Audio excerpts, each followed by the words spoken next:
Bago po tayo magumpisa, gusto ko po magpasalamat sa lahat ng masugid na sumusubaybay. Marami pong salamat sa inyong lahat. Lalo na po sa mga solid subscriber. At kung hindi ka pa nakasubscribe, pindutin ang button para sa ating story series. Marami din pong salamat sa mga masipag mag-share. Maligayang pagbisita at pagbabalik po sa ating munting channel. Narito na po ang karugtong ng ating istorya. Ika-75 na kabanata. Ang band members ng Dream Chaser. Ilang oras na ang nakararaan. Pinapunta ni Janice si Debbie sa practice room para hilingin sa pinakamahusay na music teacher ng kumpanya, na gabayan ang kanyang pagsasanay sa pagkanta. Napaka-talented ni Debbie, at nakatanggap na siya ng papuri at pabor, mula sa teacher ng musika. Si Janice na kanina pa nakatingin sa gilid, medyo nasiyahan din. Habang siya ay nagsasanay, isang dalaga ang pumasok sa silid ng pagsasanay, na sinundan ng 3 pang dalaga na nakasuot ng magagandang damit na ayon sa uso. Pinagpahinga sandali ni Janice, ang music teacher, bago tinawag si Debbie, at ang 4 na babae. Debbie, sila ang 4 na babae, ay ang iba pang miyembro ng grupo. Ipinapakilala ko sa iyo, sabi ni Janice, habang nakangiti sa kanya. Ito ay si Melissa Kennedy. Isang babaeng may hikaw ang ngumiti kay Debbie. Gayunpaman, may bakas ng pangungutya, at pang-aalikusta sa kanyang ngiti. Pagkatapos ay ipinakilala ni Janice, ang 2 pang babae. Si Katie Jackson, at Olivia Taylor. Pareho silang kumilos na katulad ng kay Melissa. Ngumiti lang sila ng mabilis, at may nakitang bakas ng panunuya, kay Debbie. Ito naman si Rita Lopez. Pagpapakilala ni Janice sa huling babae. Si Rita ay nag-iisang pumasok, hindi ito kasama sa grupo ni Melissa. Katulad ni Janice, si Rita ay may maikli ring buhok. Casual lang itong tumayo, at may matipid na ngiti sa kanyang mukha. Marahil ito ay dahil siya ay mas bata kay Janice, ngunit siya ay mas maganda at mas masigla. Hello, nice to meet you, sabi ni Rita, habang iniunat ang kamay, at ngumiti kay Debbie. Hello din, wika ni Debbie, habang iniaabot ang kanyang kamay kay Rita. Medyo magaan ang loob niya rito. Hinayaan ni Janice si Debbie na magpakilala muli. Janice, okay lang ba kung yayain ko ang best friend ko, na pumunta dito sa kumpanya bukas, para sa training?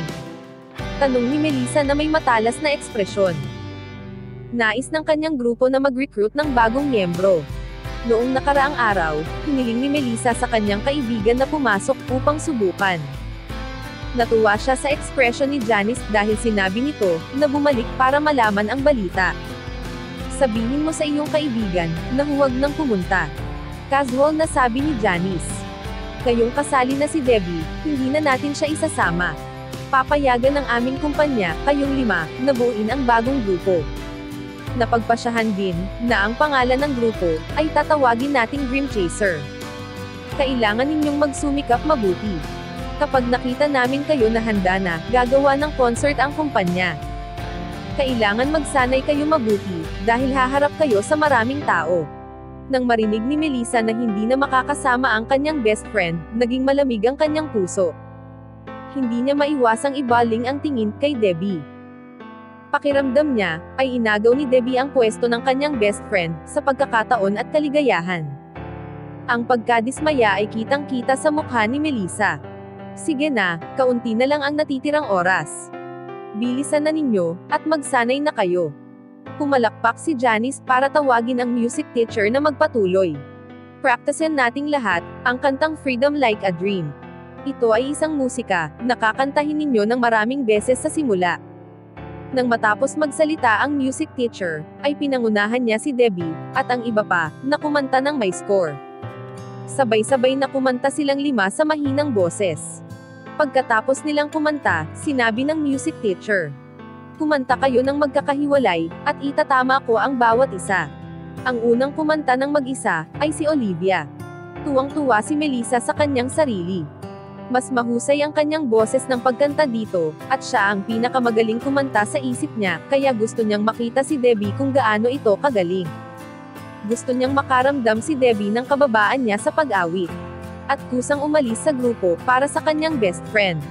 Matapos kumanta ng tatlong babae, binigyan ng music teacher ang bawat isa ng mga payo na magsanay sa pagpapabuti ng kanilang mga tono. Nang pagkakataon na ni Melissa, at nagsimula ng umawit.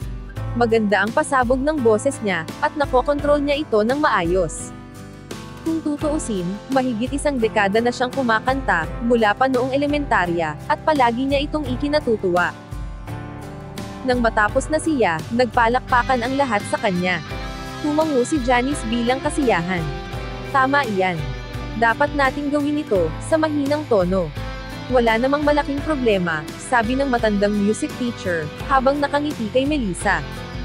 Ipinagmamalaki din ni Melissa ang kanyang sarili. Nang siya ay umatras, siya ay sumulyap kay Debbie, at binigyan ng isang matulis na nguso. Ang dahilan kung bakit minamaliit nila Melissa at ng dalawa pang kasama nito si Debbie, ay dahil ang suot niya ay ordinaryong damit lamang, at nagmula pa ito sa isang maliit na bayan. Nadama nila, na hindi siya karapat-dapat na makasama sa kanilang grupo. Dahil din kinuha niya, ang lugar ng kanyang best friend. Dahil rin dito, wala nang magandang impresyon ang mga ito sa kanya. Nang si Debbie, ay nakatayo na sa gitna ng entablado. Ipinalakpak ni Melissa ang kanyang mga kamay, at naghihintay kung paano ito kumanta. Sa kanyang opinyon, malamang nakinabahan na ito, dahil sa kanyang magandang pag-awit. Pinakabahang hinawakan ni Debbie ang mikropono. Sinulyapan niya ang lyrics, at dahan-dahang pumikit. Lumutang ang himig mula sa bibig ni Debbie. Sa halip na boses ng kabayo, para itong batis na lumulutang palabas mula sa isang bundok ng yelo. Ang kanta ay umabot ng malalim sa puso ng isang tao. Ang lahat ay walang kamalay-malay na, sila pala ay napangiti, at ang music teacher ay nagulat, hindi niya ito inaasahan. Habang iniisip niya, ang kantang ito ay maaari palang kantahin sa ganitong paraan. Maging si Melissa ay hindi napigilang mapa-atras nang marinig niyang kumanta si Debbie. Kahit ang climax ng kanta, hindi nasira ang tono ni Debbie. Siya ay kumanta pa rin ng ayon sa kanyang naiintindihan. Pumasok ang kanta ni Debbie sa isang bagong kaharian. Dahan-dahan niyang iminulat ang kanyang mga mata at tiningnan ang lyrics. Ang kanyang mga titig ay napuno ng isang matubig na ginagawa ng kanyang mga mata, na tila kasing liwanag ng mga bituin. Nagliwanag ang tingin ni Janice. Sa titig ni Debbie, parang nakikita niya ang isang dagat na puno ng mga bituin. Pagkatapos ni Debbie kumanta, ang lahat ay parang nakalubog pa rin ang pakiramdam na dala ng pagkanta ni Debbie. Sa sandaling ito, nakatitig si Melissa kay Debbie. Hindi niya inaasahan na ganoon kagaling ito kumanta. Siyempre, si Debbie ay hindi pa nakatanggap ng propesyonal na pagsasanay. Sa nakaraan, ang kakayahan ni Melissa sa pagkanta ay higit na mas mahusay kaysa kay Debbie. Gayunpaman, mas ikinagulat ito ni Melissa. Sa loob ng 10 taon na pag-aaral nito sa basic music, siyempre, naririnig niya ito. Si Debbie ay hindi pa nakatanggap ng anumang pagsasanay, at ang kanyang pagkanta ay napakagaspang pa rin, ngunit ganap niyang naisalin ang kanta ayon sa kanyang pagkaunawa dito. Ang kakayahang mapasabay sa indak ang madla, ay ang pinakamahirap at mahalagang bagay, para sa isang mga awit. Napakahalaga nito, at ito ang halos naging pangunahing pagkakaiba, sa pagitan ng isang nangungunang mga awit, at isang natatanging mga awit. Si Debbie ay ipinanganak na may ganitong kakayahan. Bukod sa pagkagulat, ay naiinggit din si Melissa kay Debbie. Alam niya na malaki ang talento nito. Masyado kang magaling kumanta. Ang iyong estilo ng pagkanta at tono ay napakalakas. Ito ay isang matalas na sandata na namumukod tangi sa maraming mga awit. Sa hinaharap, mas gaganda ang iyong pag-awit kung magpa-practice ka pa, nakangiting sabi ng music teacher kay Debbie. Malaki ang pag-asa, na magiging future star ang bagong estudyante na ito. Kayong dalawa ay magpatuloy sa pagsasanay kasama ang music teacher. Debbie, halika dito saglit. Nakangiting sabi ni Janice sabay hila sa kanya. Isa na namang dagok ito sa puso ni Melissa. Ang makita ang matamis na ngiti sa mukha ni Janice sa pagtingin kay Debbie. Si Janice ay proud at kontento sa bagong miyembro ng grupo.